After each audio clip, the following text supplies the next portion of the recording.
बिस्मिल्लाहिर्रहमानिर्रहीम। अस्सलाम वालेकुम नाज़रीन। आज इस्लामाबाद हाई कोर्ट में बड़े अहम तरीन केसेस हैं।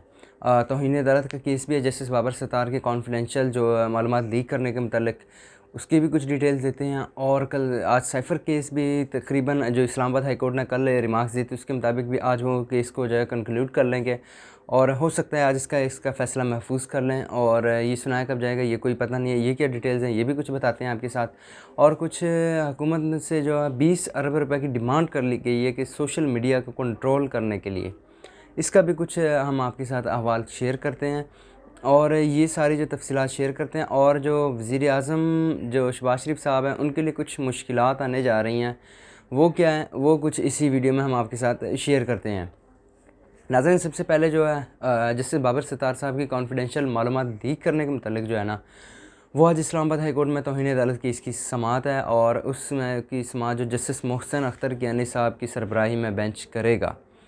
और MI, ISI, IB और पैमरा, PTA इनसे जवाबात तलब कर लिए गए थे कि इनकी कॉन्फिडेंशियल मालूमात कैसे लीक हो गई और उनसे कुछ रिपोर्ट्स आज तलब कर ली थी। और आज इसकी हेयरिंग होगी और मज़ीद जो हेयरिंग की डिटेल्स होगी वो हम आपके साथ शेयर करेंगे। और उसके बाद आ जाते हैं साइफ़र केस। साइफ़र केस जो है वो अब तकरीबन इख्तिताम की तरफ है। और कल जजेस FIA प्रोसिक्यूटर ने इस्तदा की कि मुझे 2 दिन का वक्त दिया जाए, तो अदालत ने इस्तदा मुस्तरद कर दी और उन्होंने कहा कि कल आपको आधा घंटा देंगे, आप अपने दलाइल मुकम्मल कर लीजिएगा। और दलाइल मुकम्मल करने के बाद आज जो बेनी PTI के वकील हैं सलमान सफदर साहब, वो जवाब जमा करवाएंगे और उसके बाद जो उन्होंने वो हो सकता है कि केस जो है वो कंक्लूजन की तरफ चले जाए, यानी कि मतलब केस फ़ैसला महफूज होने की तरफ चला जाए। और ये अदालत ने भी दिया और आज बड़ी पेशरफ्त भी हो सकती है। और कल जो स्टेट कौंसल्स थे उनसे बयान हल्फ़ी के साथ जो एक बड़ी अहम डेवलपमेंट हुई है, उन्होंने जो अदालत ने वो सारे उनसे जो है मुकम्मल तफसीलात जो बयान हल्फ़ी के साथ एफिडेविट के साथ तलब कर ली गई हैं। और कुछ अहम सवालात भी किए थे जजेस ने। उन्होंने कहा कि आपसे जब वो जस्टिस मियां गुल हसन औरंगज़ेब साहब ने इस्तफ़सार किया कि जब आपसे मुलज़िम जो है वो मुशावरत करना ही नहीं चाह रहा, तो आपको क्या ज़िद पड़ी थी कि आपने उनका केस जो है वो वहाँ लड़ना था। तो और उसके बाद बड़े अहम सवालात थे और कल जो बड़ी अहम डेवलपमेंट्स हुई हैं अदालत से।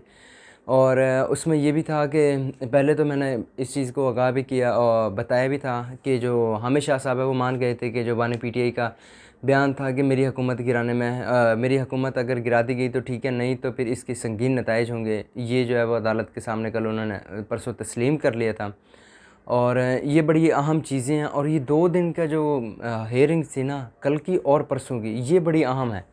और एहतिशाम कियानी साहब ने भी इस चीज़ को रिपोर्ट किया और हुसैन अहमद चौधरी साहब जो एयर बाई न्यूज़ के कोर्ट रिपोर्टर हैं, उन्होंने इस चीज़ को रिपोर्ट किया कि सज़ा रहती बरकरार नहीं नज़र आ रही, क्योंकि जिस तरह की 2 दिन की हेयरिंग हो चुकी है, बाकी भी थी लेकिन 2 दिन में बड़ा ज़्यादा अहम था।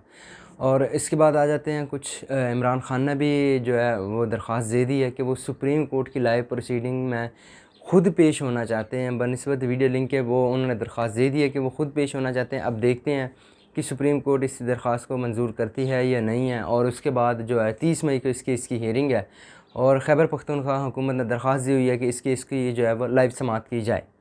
और इसके बाद आ जाते हैं जो हुकूमत ने 20 अरब रुपये हुकूमत से डिमांड कर ली गई है कि सोशल मीडिया को कैसे कंट्रोल करना है। सोशल मीडिया को कंट्रोल करने के लिए 20 अरब रुपये मांगे जा रहे हैं। ये आप उस मुल्क का हिसाब लगाएं कि जिस मुल्क में 84 अरब रुपये पूरे मुल्क के हेल्थ के बजट के लिए हों सालाना 1 साल के लिए, और उसी मुल्क में एक सोशल मीडिया को कंट्रोल करने के लिए 20 अरब रुपये लगाए जा रहे हैं। ये हालात आ गए हैं कि एक 84 अरब रुपये आप लगा रहे हैं सेहत के लिए पूरे मुल्क के लिए, और 20 अरब रुपये सिर्फ आप इस चीज़ के दे रहे हैं कि आपने सोशल मीडिया को कैसे कंट्रोल करना है, आप इस पे ख़र्च कर रहे हैं। यार को खुदा का खौफ करो। मुल्क को कहाँ से कहाँ पहुँच गया है और हालात कहाँ से कहाँ हैं, और अभी इनको सोशल मीडिया की पड़ी हुई है कि सोशल मीडिया को कंट्रोल करना। सोशल मीडिया कैसे है? बड़ी अजीब बात है, वैसे कुछ समझ से बालातर है ये काम।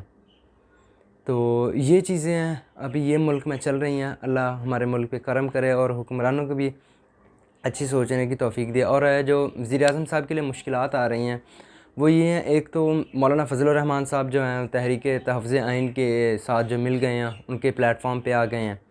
कुछ ये बड़ी अहम डेवलपमेंट हुई है। और उसके बाद जो फ़ॉरेन इन्वेस्टमेंट का ना आना और मोहम्मद बिन सलमान का ना आना, ये एक बड़ी अहम बात है। ये हम पहले बता चुके हैं कि शहबाज जो सीनियर सहाफ़ी नुसरत जवेद साहब हैं वो इस चीज़ का इंकशाफ कर चुके हैं कि अगर मोहम्मद बिन सलमान साहब नहीं आते हैं तो शायद शहबाज शरीफ साहब जो है वो रिज़ाइन कर जाएंगे।